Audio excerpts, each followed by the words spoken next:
We talked about it last week. Daniels narrowed his recruitment down now to FSU, Georgia, and Kentucky. And I believe since this podcast, Georgia has actually added 2 more verbal offensive lineman commitments. So at least in my opinion, it seems like the Bulldogs are full up front, and I feel pretty confident in Florida State's ability to win out over Kentucky on the recruiting trail for this commitment as things stand right now on a Wednesday evening. And I said last week, I said we're going to have to bump the over-under up to 7.5 commitments for Florida State in July. I mean, if they're able to pull off these 4 this weekend, that would already get you there, and you're still, eyeing Leicester as a potential 9th in the month. Hey guys, it's Terrence Mann. You're listening to Hear the Spear, presented by No Game Day. Go Dogs. Hey, what's up? This is Peter Ward, a.k.a. E-Dub, in the house. We're listening to Hear the Spear, presented by No Game Day. Go Live, go Noles. Hi, this is Charlie Ward, and you're listening to Hear the Spear, go Noles. This is Terrell Buckley. You're listening to Hear the Spear, presented by No Game Day. No Bloody. But perhaps better known as the greatest corner to ever step on a football field, Deion Primetime Sanders. Great Deion Sanders, my brother. What's going on, man? I could wake up to that greeting every day, man. That was awesome. Hello, Noles fans. This is former Seminole Derek Brooks, and you're listening to Hear the Spear, presented to you by No Game Day. James Wilder Jr. What's going on, James? Thanks for having me on. FSOD, Florida State or Die, and go Noles. William Bar None Floyd. Gentlemen, what's up? What's happening, guys? This is Logan Robinson from Hear the Spear, presented to you by NoleGameDay.com. We are here live on a wonderful, fantastic Wednesday evening. It feels good to be back after a nice week. We've had a pretty up and down one, not too crazy busy this week. We've got a couple topics to go over, including some recruiting. We've got some commitments coming up that we are going to cover. Dustin's got us some good inside scoop on a couple of them that are going to be going down this upcoming weekend, including one that's going to happen on Friday. So we're going to go jump into some recruiting here in just a few. We're going to talk Luke Kromenhoek jumping up in some recruiting rankings, Florida State's 2024 blue chip quarterback commit. We're going to talk Jared Verse, Trey Benson, and Jordan Travis being listed on some of these 2024 early NFL draft class projections. And then we're going to talk some Rodney Hudson getting inducted into the FSU Athletics Hall of Fame. And then we're going to end it off with some basketball and some indefinite suspension stuff, VZ. I don't know what you got going on over there in Leonard Hamilton's program, but one of Florida State basketball's top basketball players right now being suspended. But before we get started, let me introduce the guys with me this evening. Dustin Lewis, our editor-in-chief at NoleGaming.com with me. Also is down below Austin VZ, our lead basketball writer. Gentlemen, how are we doing on this wonderful Wednesday? A little hot up there in Charlotte, isn't it, VZ? 96 degrees. It's like I never left Florida. Tell you what, this Amazon Prime week, killing me. the credit card charge is going up. Is it you or your wife? Get a new credit card after today. Is it you or your wife doing this? It's a mixture. I would say I'm Any good pretty steals you involved found? in the efforts. Looking at a Ring doorbell. Okay, for safety reasons. Yeah. Are you? I just don't like answering the door. I'd rather be on the couch and be like, "What do you want? Get off my property." Sounds about right. Yeah, that doesn't surprise me one bit whatsoever. Have y'all checked out the new social media platform, Threads? Have y'all been on there yet? I know, Dustin, you did get on there after swearing you wouldn't last week. Well, when you get spammed by you 50 times, you got to just accept it and do it. I've held off so far. I haven't caved in yet. Yeah. I don't think there shouldn't be any rush for anybody. Not yet, although they did have over 100 million users join. But I think that's heavily because of Instagram connects immediately to Threads for you. So it makes it fairly easy to make an account, which is a smart move by Zuckerberg. And also, you can't delete your Threads account unless you delete your Instagram account. So they have effectively forced you to keep your Threads account now. Yeah, definitely heavy in beta mode, it felt like. But for sure, Zuckerberg made sure to rush this out and get this out quickly as possible, as now we have a Zuck versus Elon battle fight maybe potentially going on. I don't know. We've been covering it over there on our MMA knockout site, so I don't know what's happening, but I don't know. It feels like the old Twitter back in the day where you just kind of just tweet things and not really pushing stuff for business. I see some other accounts pushing stuff for getting their articles out and whatnot, but I think it should just be just, screw posting articles or all these other different things. Let's just tweet and talk about us eating sandwiches and just took a shower type of deal. I feel like you're not tweeting on Threads, you're threading. Well, I mean, it's the same thing. Not wrong. Got to get the terminology down. I don't think Mark would support that. Mark, if you're watching, hear the spear. I don't know what you're doing. I don't know why you're watching. Throw us a milli though. But yeah, let's get started. As always, you can listen to this podcast on iTunes, Google Play, Spotify. If you're on YouTube right now, smack that like button. We've been having a lot of new viewers, a lot of new commenters in the chats as we're heading into fall camp here, not too far away from it whatsoever. So enjoying all the new people coming in to hang out with us as we get prepared for a major gigantic season ahead for Mike Norvell and Florida State Seminoles in this 2023 season. Let's jump into some recruiting to start off this podcast this evening. It won't be a long one, but we're going to jump through a couple of names here that we need to keep an eye on with some potential commitments heading Florida State's favor. D-Lou, I want to start off with Ty Hilton, offensive tackle. Maybe a name that not many knew a while ago, but has kind of surfaced the last couple of weeks, honestly. But Ty Hilton, he's going to be making his commitment on Friday. D-Lou, what should we be watching here? This is a 270-pound lineman, 6'4", out of Florida. Not a crazy high ranking here, but we were talking about in the production meeting. If Alex Atkins likes him, you've got to respect that decision there as he's pursuing him. But what should we expect out of Hilton and maybe a decision on this Friday? First off, let's set the stage here because Florida State obviously has had a really good start to the month of July, landing 4 verbal commitments over the first couple of days of the month. And now we're entering this upcoming weekend with, like you said, Ty Hilton committing on Friday and then multiple other targets announcing their decisions on Saturday. So, I mean, this looks like it could be another productive weekend for Florida State on the recruiting trail. Right now sitting, I believe, number 15 nationally as far as recruiting class, according to 247 Sports. I believe if they're able to land a couple guys this weekend, they may be getting there on the cusp of the top 10 in the country as far as recruiting rankings.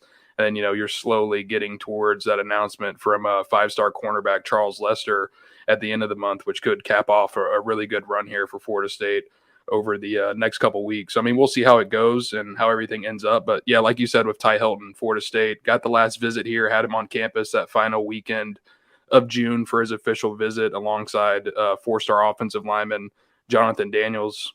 Obviously, that weekend was pretty jam-packed for Florida State as far as official visitors. But as you said, Logan, I mean, we've really seen him continue to grow in priority for the Seminoles, especially as of late. You think back to June, you had Jason Zandamela and Manassi Atiti both commit to USC, 2 big targets for Florida State on that offensive line board. I think with them kind of pledging to the Trojans over the summer, that kind of opened things up a little bit more for Ty Hilton and Florida State. And, the Seminoles don't have an offensive lineman commitment yet in this 2024 class. They're trying to lock that down.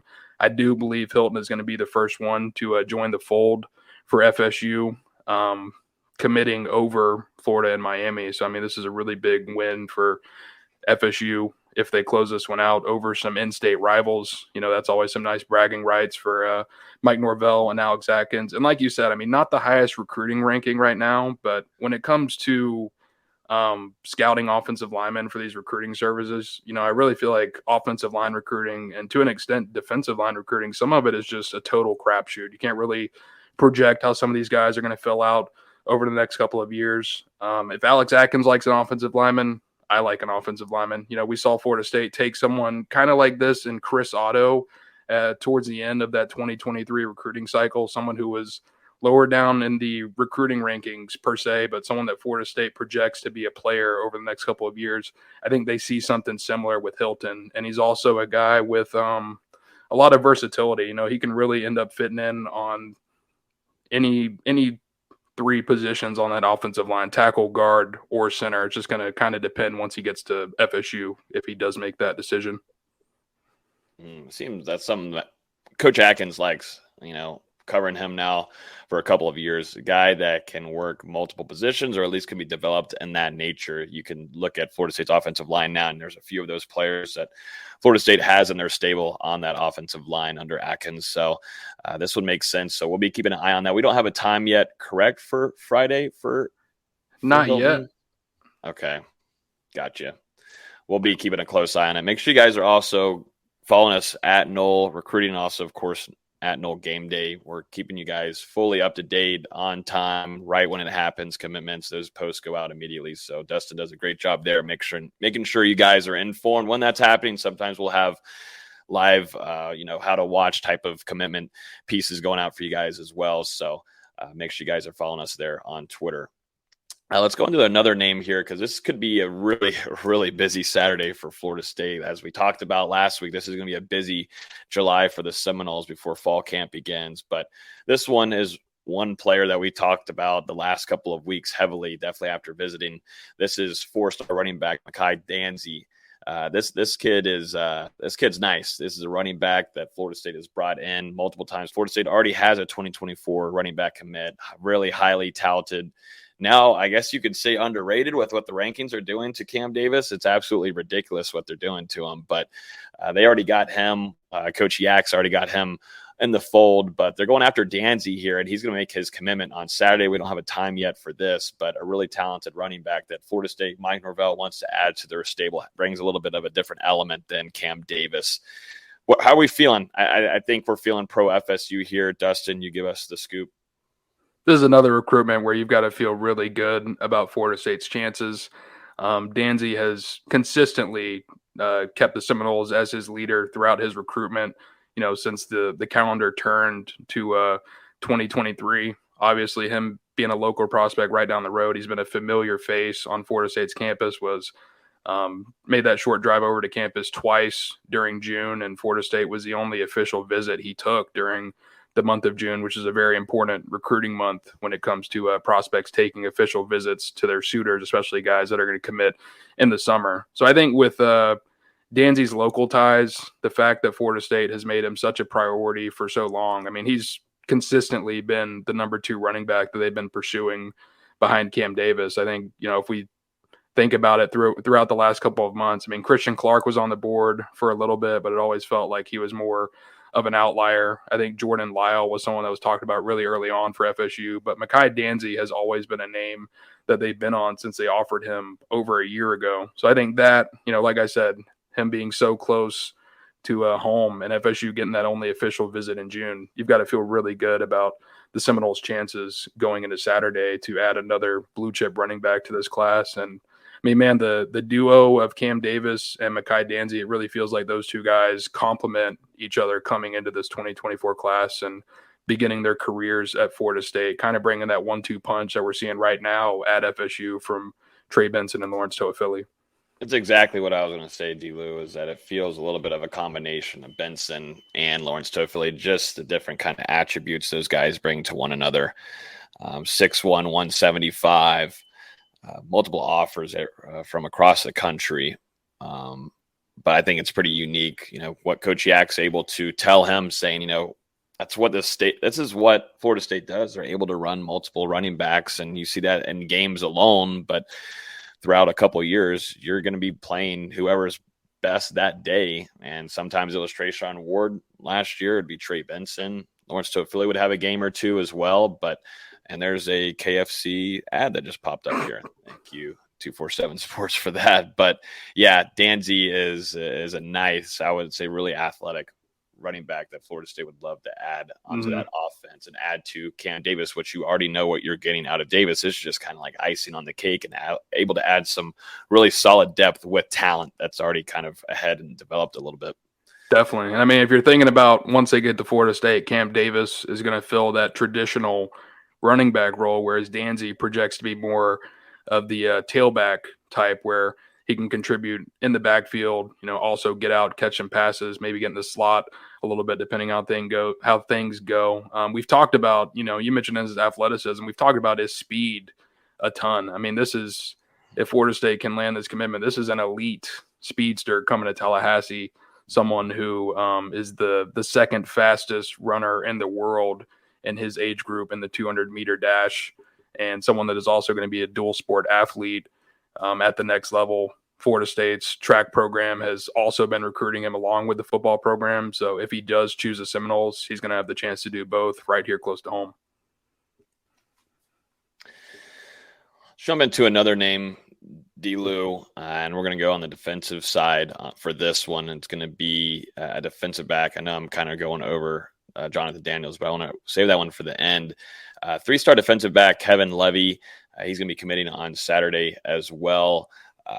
What's the insight on this guy, Coach Surtain, being in his first year as a defensive backs coach? We're kind of getting a certain feel for what he likes there on his side of the ball. How are you feeling on this one? Are you still feeling like this could go in Florida State's favor? Yeah, Levy just announced his commitment date yesterday.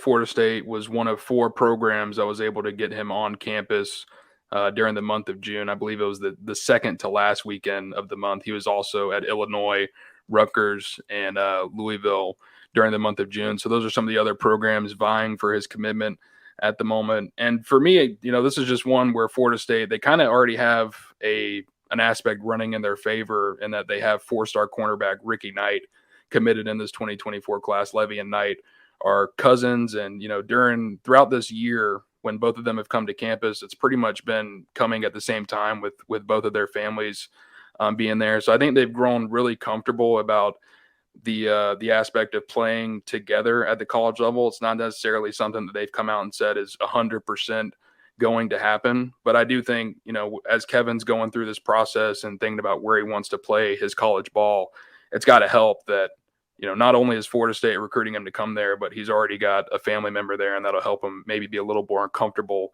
out of the gate. But I mean, he's one like Danzy, who is an elite athlete for his position, going to be bringing a lot of speed in if he does choose Florida State, and, probably going to be playing outside cornerback or a nickel during his college career. But someone that I would say Florida State has grown to love during this recruiting cycle.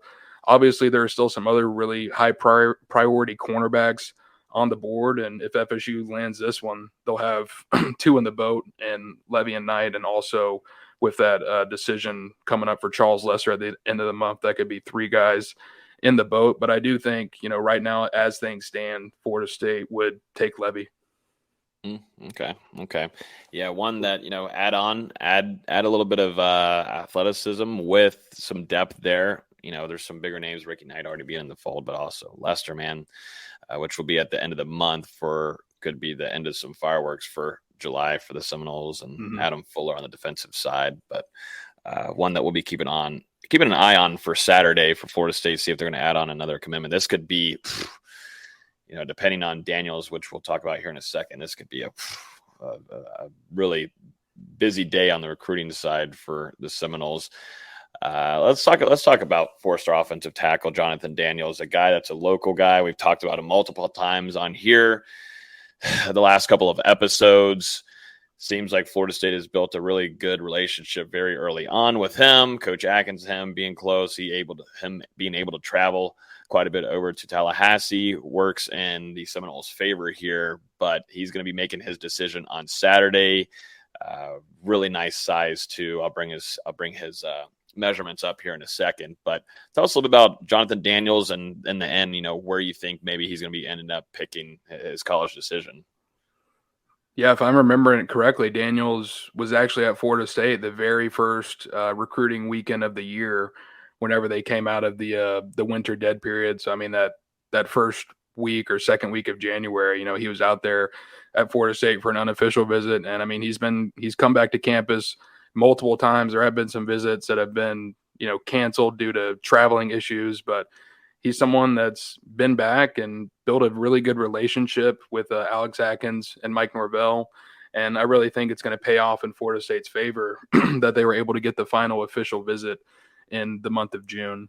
We talked about it last week. Daniels narrowed his recruitment down now to FSU, Georgia, and Kentucky. And I believe since this podcast, Georgia has actually added 2 more verbal offensive lineman commitments. So, at least in my opinion, it seems like the Bulldogs are full up front And I feel pretty confident in Florida State's ability to win out over Kentucky on the recruiting trail for this commitment as things stand right now on a Wednesday evening. And I said last week, I said we're going to have to bump the over-under up to 7.5 commitments for Florida State in July. I mean, if they're able to pull off these 4 this weekend, that would already get you there, and you're still, eyeing Leicester as a potential 9th in the month. So, yeah, I still feel really confident about where Florida State stands with this one. Like I said, the coaching staff has been doing a really good number here on Jonathan Daniels. And then you've also got the current commitments, mentioned Luke Kromenhoek before, spending a lot of time around Daniels during his official visit. They pulled up the campus together on one of the days of the trip. And I feel like that cohesion between Florida State's coaching staff and also some of these commitments is what's going to help pay off in the end here to kind of get Daniels to Tallahassee, which would obviously be a pretty big one. You see it right here, ranked number 104 overall on 247 Sports. I believe he's still a 5-star or right around that range on On3. So this is an offensive lineman that's pretty highly regarded across the country. Yep. Just seems like a guy, kind of an Alex Atkins type of guy, and could work and develop him in second year. Could be someone that can produce and get on the field for the Seminoles. But yeah, look at the size, 6'3", 280. What Coach Atkins, Coach Storms can do with him as well would be very nice. He's a guy that can add in, and I think the ties there are going to help a ton. Adding in a little bit of suspense there, as he should. I would be doing the same way, the last couple of weeks, stirring the pot a little bit, because I think just early on it was swaying so heavily in Florida State's favor. He had to switch some things up, but that's completely fine. We would be doing the same thing on here. But yeah, that's one that we'll be keeping a really close eye on. So make sure you guys are following us there, and also following Dustin on Twitter, because we're trying to get a certain time on some of these commitments. So, and this is a big one for FSU. Another one too that we'll keep an eye on. This is 3-star defensive back Ashton Hampton. He's gonna be committing on Saturday as well. What's the latest with him? Maybe not swaying so heavily in Florida State's favor like these other guys, but still FSU being in the mix here in the end.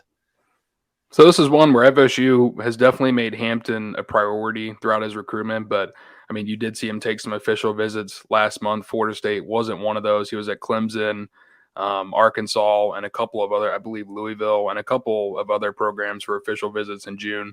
Does have one set up to December, to FSU in December, an official visit, but is going to go ahead and make it a summer announcement. And, as you can see here, Clemson, the publicly perceived favorite right now in his recruitment. It seems like he's probably going to commit to the Tigers on Saturday. They did enough to sell him during that official visit, but this is someone right here from the, local to the area. I don't think he's actually from Tallahassee, because, his father is Alonzo Hampton, who coached at Florida State previously, now is the head coach at Arkansas Pine Bluff.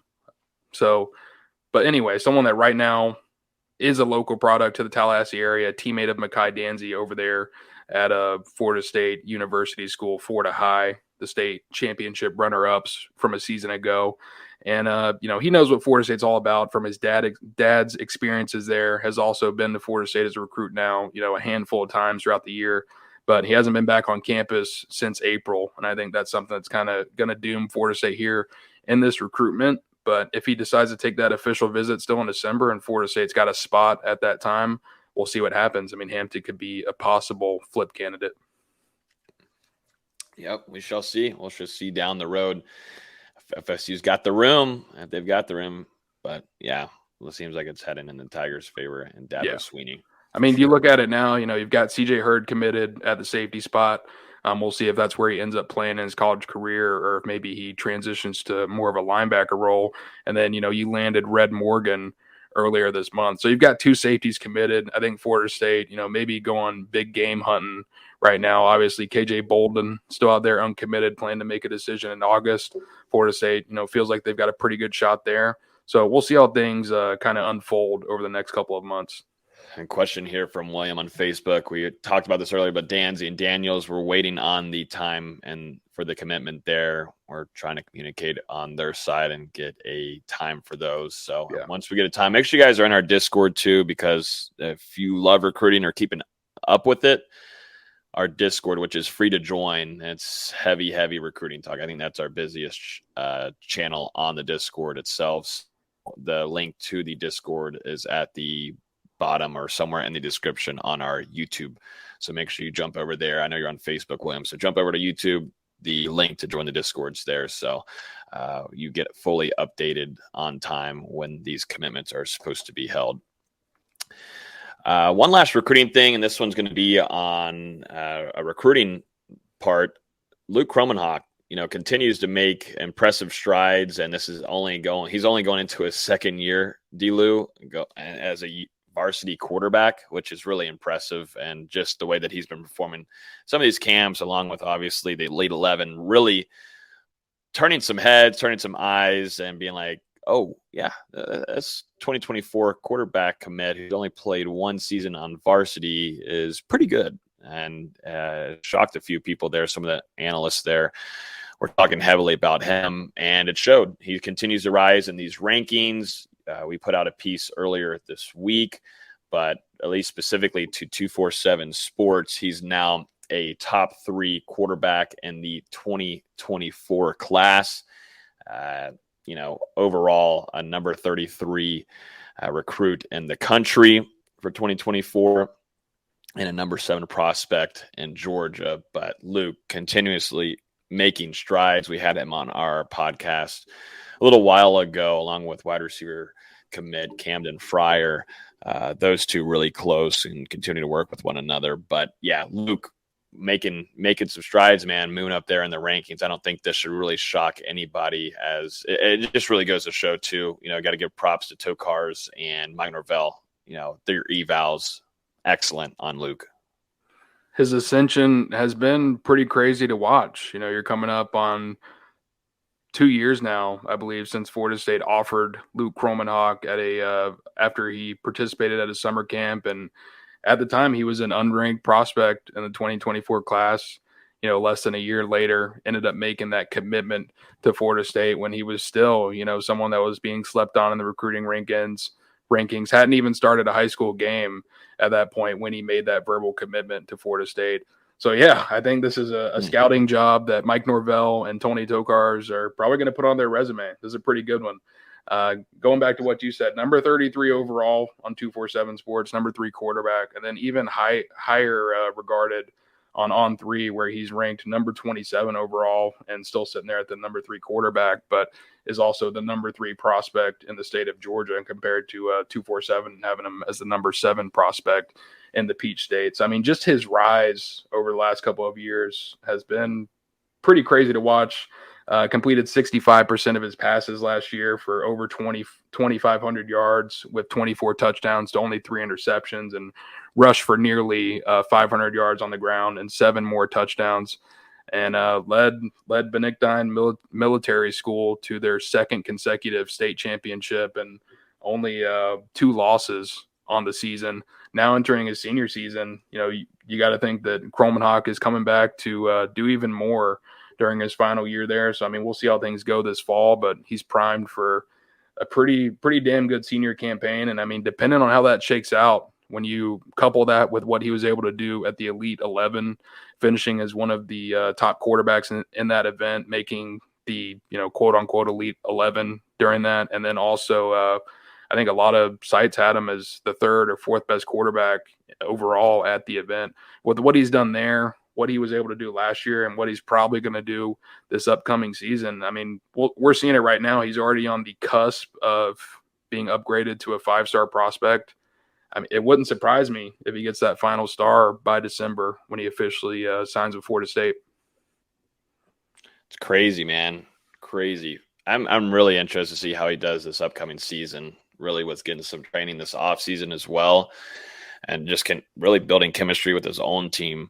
But the experience that he's been able to learn this offseason and adding that into this upcoming year is going to be huge for him. And I'm just really interested to see that jump. And then whenever he gets to Tallahassee too, because it seems like he's able to listen well and get developed easily. And, that we had a discussion last week about the 2024 quarterback situation, what that's going to look like. Is he going to come in and make an impact on that at FSU? When you're talking a top 5, a top 3 quarterback, and we're not even into his senior year yet where he continues to make these strides, it's going to create a really heavy discussion for us after this upcoming season, after 2023, about Luke and what kind of impact he might make on this team in 2024. I don't think it's crazy to say that, he's not even close to reaching his potential yet. I don't think he's realized what he could become as a football player. And we're going to see this year, going into his second year as a starter. But I think really once he gets to Florida State, they're going to help put him on that fast track to development. And we saw what they've done with Jordan Travis throughout his career, the way that he's continued to develop, continued to improve. And now he enters his final season at Florida State as a Heisman contender. I think, Luke Kromenhoek coming into FSU, if you compare him to Jordan Travis at their respective stages, I think he's a little bit ahead of where Jordan was. Maybe he's got a little bit more tools to work with. So I think he's going to be someone that Florida State's coaching staff is going to be really excited about over the next couple of years. And he's also got that competitive mentality that FSU is looking for. 110%. Absolutely. And has turned into a great bell cow, great recruiting guy for this class, alongside with Cam Davis, shutting down the recruitment. All right, so that ends off recruiting there. Definitely a busy weekend, so make sure you guys are staying tuned to our socials as we'll be covering those commitments, and hopefully we'll get some time soon, and make sure in the Discord to stay fully updated. Let's jump into a few little quick hitters before we go into some basketball at the end. We're going to talk some 2024 NFL draft, as Florida State is going to have a heavy presence in this upcoming draft. It feels good, man. This is how it used to be back in the day. Loved watching the draft, loved seeing where Florida State players were going to end up going. I always wanted some FSU players to make it to Pittsburgh, my favorite team with the Steelers. I luckily had a guy named Vince Williams who held it down for me. Also, Lawrence Timmons. Shout out to my guy LT. But now this year, I have a heavy chance of getting a Seminole on my squad, and looking forward to doing this. And one of those players, I hope I won't have a chance of getting him because it's going to be early. But Jared Verse is blowing up a lot in these drafts, mock drafts, projections, ranking and at the position group. But Jared Verse, we put out a piece earlier this week about one of them. There's actually two. One of them where he's projected number 1 overall, Cam Miller, who keeps up to date with Florida State quite a bit, who I believe, and I hope I don't get this wrong, he might be listening to this, but he's with Pro Football Network. I believe he covered Florida State in his past time, but now with PFN, but keeps a close eye on Florida State and watches a lot of Florida State games and knows a lot of his players. He actually picked Jared Verse to go number 1 overall to the Arizona Cardinals. And, okay, cool. You might think that's crazy. Number 1. Well, how about number 5, where an ESPN draft analyst, Jordan Reed, tagged Jared Verse as the number 5 selection to go to the Los Angeles Rams. It's not much of a shocker. We thought that Jared Verse could have been a first rounder after this last season, just because of how raw, the ability, the guy doesn't finish. This guy just continues to execute on the field, brings the energy. And we know who Jared Verse is, but for him to come back, continue to get better. Also, if he's able to have a fully healthy season too, he didn't have a fully healthy season last year. D-Lou, you and I were watching him at practice. That injury really hindered him in a lot of ways, and you saw it in games too, where he had to wear the brace, and just didn't seem like he was 100% after what we saw against that LSU team, getting hurt on the road against Louisville. Imagine a fully healthy Jared Verse for 12 plus games this upcoming year. Could you imagine what that would do to his draft stock? It could be ridiculous, the stat sheet that we could see, but yeah. Number 1 overall, number 5, it just definitely seems like no matter what, if things go well for him as expected, he's a number 10 overall pick at the max.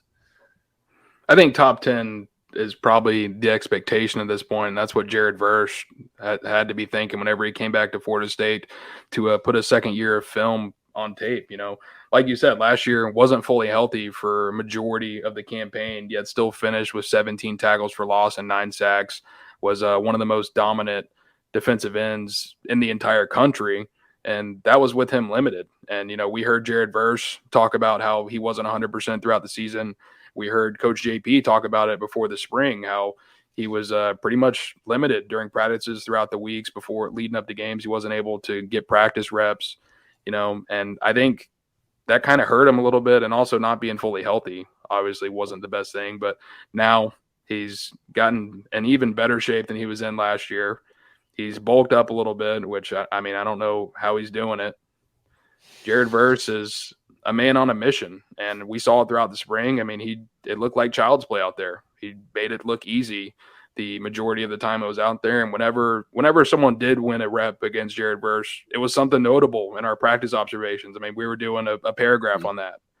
That's just kind of where Jared Verse is at this point. And also with the other upgrades that Florida State's made across the defensive line, obviously Patrick Payton is going to be opposite of him. Gilbert Edmond coming in from South Carolina is going to be involved in that rotation somewhere. And then you look at the interior with Braden Fisk and Darrell Jackson, obviously Fabian Lovett. I think having all of this talent up front is only going to help Jared Verse because opposing teams are going to have to figure out who to double team. And I think that's going to leave Jared Verse one-on-one at some points or matched up maybe with an offensive tackle and a tight end. And that's just not going to be enough to block him against some of the opponents Florida State has on their schedule. So, we'll see how it works out, but he's certainly in line, barring an injury, for an extremely dominant season. I'm really curious to see if his age comes back to bite him, kind of like what we saw with Jermaine Johnson in last year's draft, where some teams were a little concerned that he was already 22 by the time he entered the draft.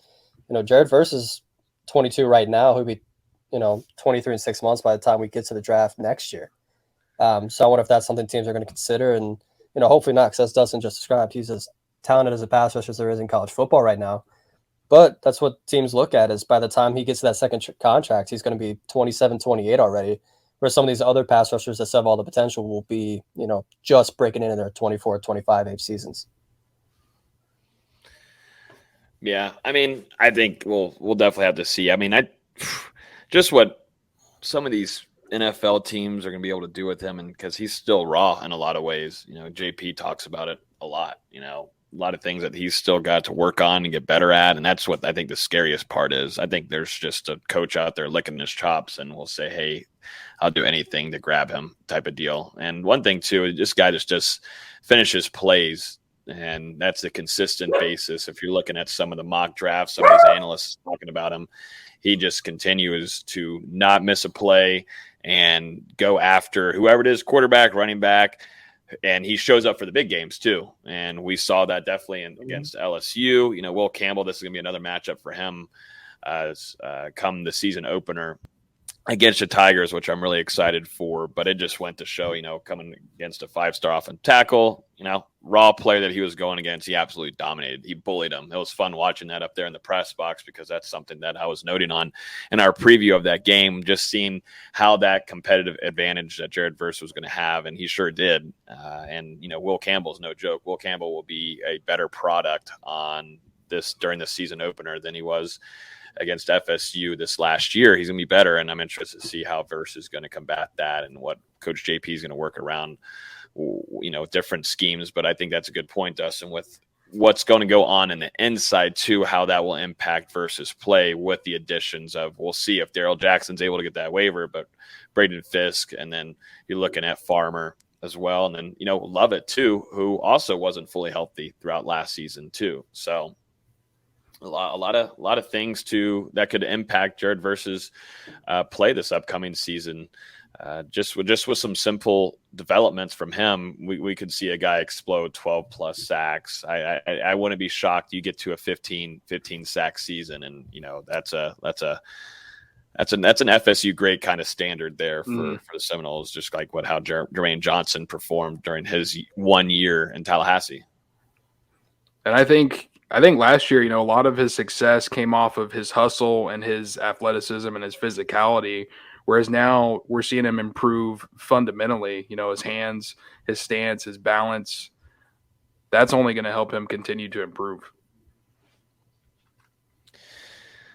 Another one that continues to get a lot of recognition, and that's Florida State starting running back Trey Benson, former Oregon transfer, is now being projected. I love this. I wish we could go back to whenever Trey Benson was being brought into Tallahassee. He was just visiting. Let's just say he was just visiting, and FSU fans were absolutely freaking out on Twitter. Just fast forward a year later, he's now projected as the number 1 running back prospect in the 2024 NFL draft, getting a lot of respect there from PFF. It's just crazy to see, but which is still a really nice running back class. So at least in your top 3 guys, I think there's 5 really good running backs in this upcoming class that a lot of NFL teams are going to like. But Trey Benson getting some respect here, being the number 1 in there. I'm going to try to bring this article up, but I just think it's a hilarious storyline, and I think Trey Benson is still feeding off of that a little bit, which I like. After being doubted coming into Tallahassee, he should, have that chip on your shoulder still going into this season and show the country what you can bring. And we really didn't see that till kind of once he found his groove, week 3, week 4, kind of getting that rust off, took a couple hits there, was going more, to the sidelines than anything, but ended up finding North. And man, he's just not the easiest. He's by far not the easiest running back right now in the country to tackle. And he's going to be even better this upcoming season for Florida State, because like you said, he came into FSU coming off that knee injury at Oregon, didn't produce a lot for the Ducks during his time there, and whenever he did transfer to Florida State, a lot of fans were questioning the take at the time, but he was able to go through spring practice with FSU a little bit on more of a limited occasion, and we saw Florida State really kind of open things up during fall camp, and he started to make some plays. But Trey Benson, he was still getting back to himself after that injury, and especially whenever he ended up asserting himself during that 2023 season, and taking over whenever Trayshawn Ward went down with that injury, and ultimately taking the starting job for the remainder of the season. I think he was still getting comfortable a season ago. Now he had a fully healthy offseason, was able to go through the tour of duty, was able to go through spring practice and not be limited. Did have the green no contact jersey on, but that was just because Florida State was trying to really protect him and give some of the other running backs reps. So, he's had a full offseason to continue to improve on himself, and also a further year away from the devastating injury that he suffered at Oregon. And I think you've got to feel really comfortable with what he's going to provide Florida State out of the gate. He's an athletic freak. You think about 6 foot 210 and has legit track speed. That's not common out of running backs. You can compare his measurables to Adrian Peterson, who came in at 6'1", 215 when he entered the NFL. It's very similar, honestly. And if he keeps showing confidence in that knee and keeps running north-south like he did the second half of last season, there's no reason he can't be the first running back off the board, even with a draft class that has Blake Corum and Will Shipley and Raheem Sanders at Arkansas. There's a lot of great running backs, as there always is, but he absolutely has the potential, just because of his size and his athleticism and the measurables, to be that first running back. And I have no doubt that he's going to have an extremely productive year for Florida State. Barring an injury, definitely going to hit that 1,000-yard mark that he came up 10 yards short of a season ago. The only real thing that I could see holding him back from being maybe the number 1, but at least a top 3, top 5 running back in his class is that injury. Obviously going to have some testing done whenever he gets to the combine next year, and depending on how that checks out, you could see Trey Benson continue to move up draft boards or maybe fall down a little bit. But I think with what he showed last year and with where he's at now, he's definitely fully recovered 100% back from that injury, which looked like it could have ended his college career at the time. And I think that's a testament to the work that Trey Benson has continued to put in on and off the field. And you're just seeing that pay off for him. And another example of Florida State scouting, to go and get a guy who had 100 career yards or not even when Florida State got him. And you think the same thing for Johnny Wilson in the transfer portal last season, going and grabbing 2 guys that, didn't do a ton at their respective first stops, but Florida State evaluated them, projected what they could be. And look at what they did in Tallahassee last year. I think he could also be a little bit of a better receiver out of the backfield. You see them use toe Philly in those situations a lot, but the NFL's a passing league these days. They want their running backs to be able to catch the ball at the backfield. That's something he's going to have to improve on as well. But there's also special teams upside with him as a returner, which is something teams are going to look at. Two, I want to add on too. I think an offensive line is going to play a big role for him as well, and bringing in what they've added also too with what they're bringing back. He's going to be in that system for a second season, and I think too Florida State really wasn't planning on building their offense, at least in their running game, around Trey Benson until later in the season. Now going into this season, they're going to build it around him, their playmaker. So two, you add on what Florida State was able to add on the wide receiver room and tight end room. It just, I think he's going to reach that 1,000-yard mark unless, you see another running back take some of those yards from him. But just looking at what we saw in spring camp, he's added on size. He told us during an interview a couple weeks ago that he's going to trim off a little bit just so he can keep that speed. But he looked gigantic at spring camp, which worried me a tiny bit. I was like, oh, did he add on too much? And then you see him bust it off to the side and he's beating out of the linebackers and, the speed's still there. And that's what matters to me. Yeah. If you're able to still keep that, because you already know his physicality, getting off the tackles and throwing guys off of him. Yeah, but the way he moves, and I think he was closer to more of like 215 last season, and said now he's at around 225 and trying to cut to 220. And he already had those statistics last year of breaking tackles. Just doesn't make sense.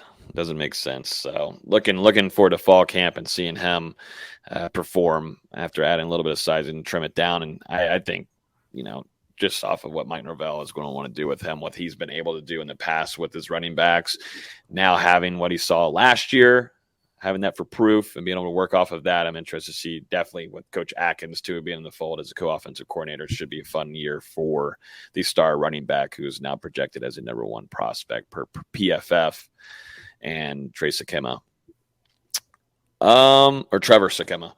Let's jump into also another one. This one's going to be Jordan Travis. And this time, this is also Trevor Sakema.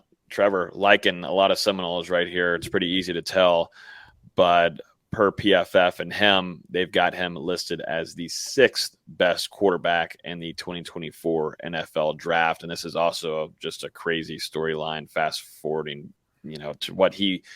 to what Jordan Travis was coming from Louisville. I think a lot of people forget that he was a transfer from Louisville, but it took multiple years for him to develop. This will also be an age one. I remember seeing Jordan Travis a couple of weeks ago. I think someone had tweeted, how long have you been in the college level or something? He had raised his hand to something, feeling like he was old as crap. So he is definitely an older player, so that's going to limit him a little bit in this class. And this is a heavy stacked, talented quarterback class, but still being ranked number 6 and before going into his last season at Florida State, I think is just a really, really cool situation for him. But multiple quarterbacks ahead. I'm trying to get that list up right now. I was going to ask, you happen to know? I mean, obviously, Caleb Williams is going to be there. Yeah, Drake, I think Caleb and Drake is number 2. I'm trying to bring up the rest of this. I'm trying to bring up our article, but our article doesn't list the other quarterbacks in there. So who wrote that? Yeah, who? Am I kind? Oh, that's Cade. Cade, he's a newbie. Cade's a newbie. I know the cat back here is stealing the show. She will not leave ever. She's sitting in the background here. Well, try and figure that list out. I'm finding it now.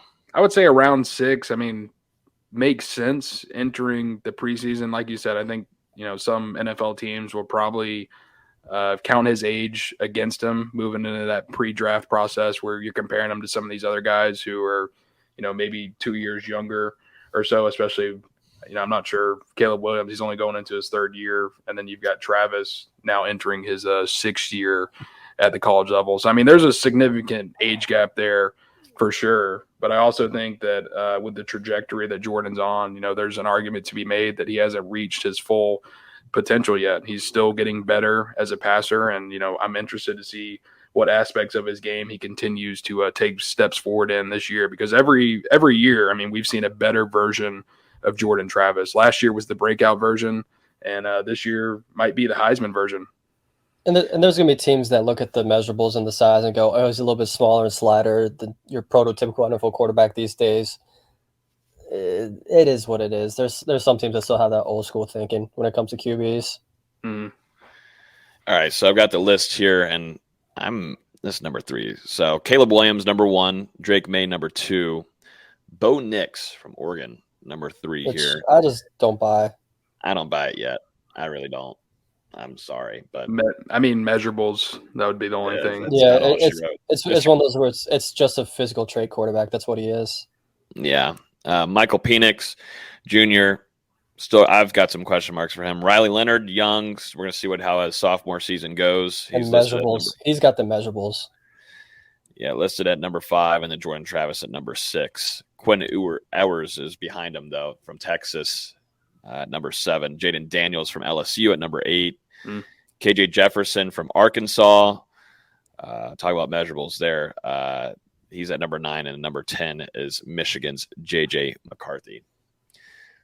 That top 5 is interesting me. The Bo Nix one. The 1 and 2 are pretty much set in stone no matter where you look. Is 3 through 7 where just everybody's got something different. I've seen JJ McCarthy as high as 3 and as low as 12. It's like the quarterback ranges are all over the place right now for these guys in the 24 class. Mm-hmm. Yeah, which is going to create. Depends too on how they perform this upcoming season too, but it's going to create for a fun mock draft on the computer for a lot of these guys, these analysts that are doing this for the quarterbacks this upcoming 2024 NFL draft, because there's just so many different prospects. Just depends on what you like and whatever system an offensive coordinator feels like is going to fit their team the best. But I'd really like to. We will do this as it goes on, but just trying to figure out what maybe team would like Jordan Travis. What would fit the offense the best would be a fun discussion to have. For sure, I think Caleb Williams and Drake May, pretty set in stone. Both those guys are talented. Bo Nix, I want to see how he responds with Kenny Dillingham moving over to Arizona State, having to have a new offensive coordinator yet again in his career. And then Riley Leonard, we'll see if he continues to realize his potential. FSU fans will get a chance to see him up close and personal whenever Duke comes to town. Which will probably be a pretty big game for the scouts too. Yeah. Yep, it will be. I want to mention one last thing here before we get into Chandler Jackson's suspension. Just going to hit a quick 180 here real quick. But Rodney Hudson is going to be inducted into the FSU Athletics Hall of Fame. I think some people might have forgotten that he was still playing. But absolute beast, as we know, offensive lineman. He's at 34 years of age. Played for the Seminoles. Now, if I get these years right, then I'm for a young buck here. Then I'm on one. But I believe would be back in 2007, I believe, is whenever he came in as a freshman. Did you not look it up before you started talking about it? You got it, but I think so. Yeah, you did get it. But yes, I've got it. Yeah. I've got his NFL teams down, but yeah, came to Florida State 2007. Played for the Kansas City Chiefs. Played with the Oakland. I guess you could say Las Vegas Raiders, but Oakland Raiders, and then also the Arizona Cardinals for practically a season. But second team All-Pro, three-time Pro Bowler, first team All-American in 2009 at Florida State, 3 times first team All-ACC from 2008 to 2010, unanimous All-American 2010. So everything, man. Jacobs blocking trophy. Yeah. Absolute legend. Legend. More than deserves it. One of the best offensive line products to ever come through Florida State. Arguably the best after Walter Jones. The best center. For sure. Yeah. You could definitely say he's the best interior offensive lineman to come through Florida State. I've got Stork number 2. Let's tell him. Let's bring Brian on. No, he would gladly agree. I think Brian would come on here. Yeah, he'd be happily like number 2 behind Rodney. Yeah. Hey, he played with Rodney for a season or two, so I mean, I'm sure he could attest just how good he was. 100%. Yeah, so congratulations to Rodney Hudson. It'd be great to get him now that this man is retired. It'd be great to get him on the podcast and interview him. That would be really fun. Definitely talk about some Coach Atkins and what Florida State's doing on the offensive line right now and the current status. But having him come on and talk about his career, definitely in the NFL, highly, highly touted and highly respected in the league at his position.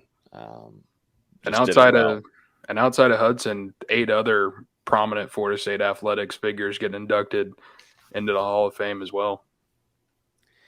Shout out Coach Semrau. Yep. Coach Sue getting inducted as well. Absolute legend of what she did too for women's basketball in Tallahassee. Let's talk about some indefinite suspensions. Don't say suspensions. It's one. Okay. For now. For now. Don't make it worse than it has to be. Jeez, but yeah, Chandler Jackson, one of Florida State's best players this past season, I would say. I wouldn't say. I mean, I could go even best young players. You got to put a I would say tag on it. You know, like a promising player. Yeah, promising player. Yeah, promising player for Florida State. Suspended indefinitely. VZ, thoughts on this and what's going down here? I don't know.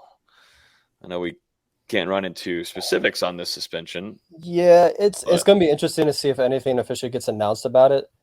I'm not expecting it to be anything legally related. We'll see.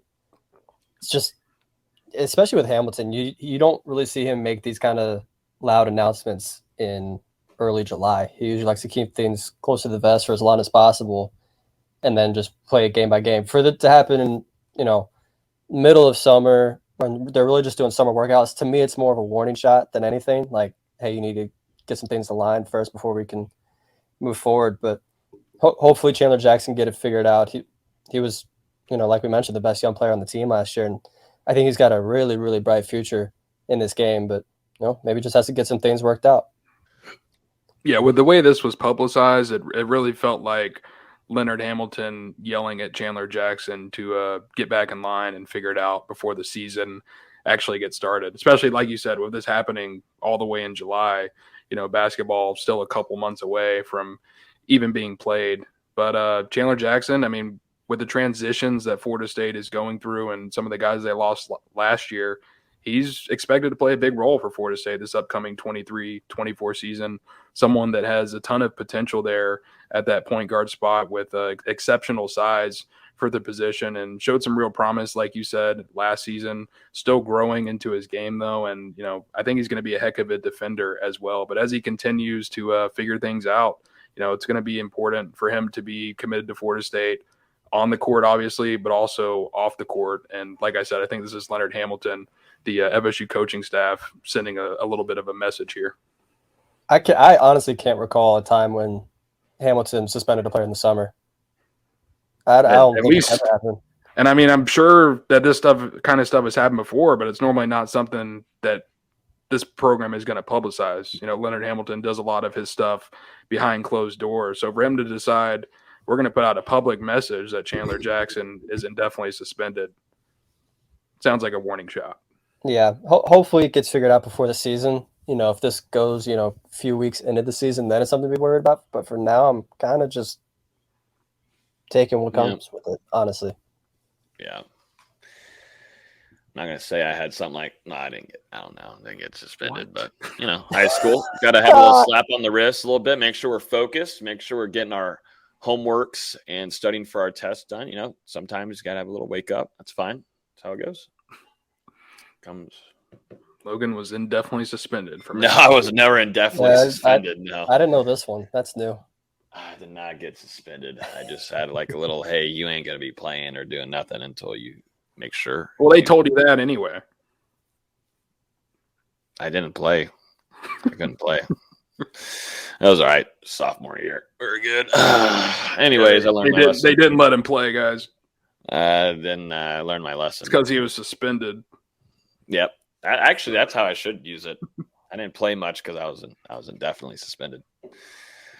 But yeah, I think that's going to wrap up the show. Busy recruiting weekend on Saturday. So if you guys are just joining us now, make sure you go to the beginning of this podcast. Got some commitments coming most likely in Florida State's favor. Before y'all jump off of here, we got over 100 on YouTube. If you guys would hit the like button before you guys leave, it would be greatly appreciated. Over 50 likes. So appreciate y'all hanging out with us this evening. We will have another episode next Wednesday at the same time at 7:00. We'll be recapping some of these commitments and where these recruits end up picking their future homes. So that will be fun. And then we're inching closer and closer and closer to fall camp. I'm at the point now where I'm just ready to get there, with us dropping out some fall camp previews and position group stuff and some in-depth things. I'm just like, hey, let's just go and get this thing going. So we're not too far away from it, guys. I know everybody's itching for it, but enjoy the last couple of weeks of summer. I know I am, but we'll be here next Wednesday. Nonetheless, appreciate y'all as always. You listen to this podcast on iTunes, Google Play, Spotify. Hit the subscribe button on those platforms so you get notified every time I release a new episode. Drop a like before you head out. And yeah, anything else, gentlemen, from your side? Anything? None? All right. Sounds good to me. All right, everybody. Have a great rest of y'all's week. Peace. Mama told me not to say a word. 17.5, same color t-shirt. Mama told me not to say a word. 17.5, same color t-shirt. Mama told me not to say a word. 17.5, same color t-shirt. Mama told me not to say a word.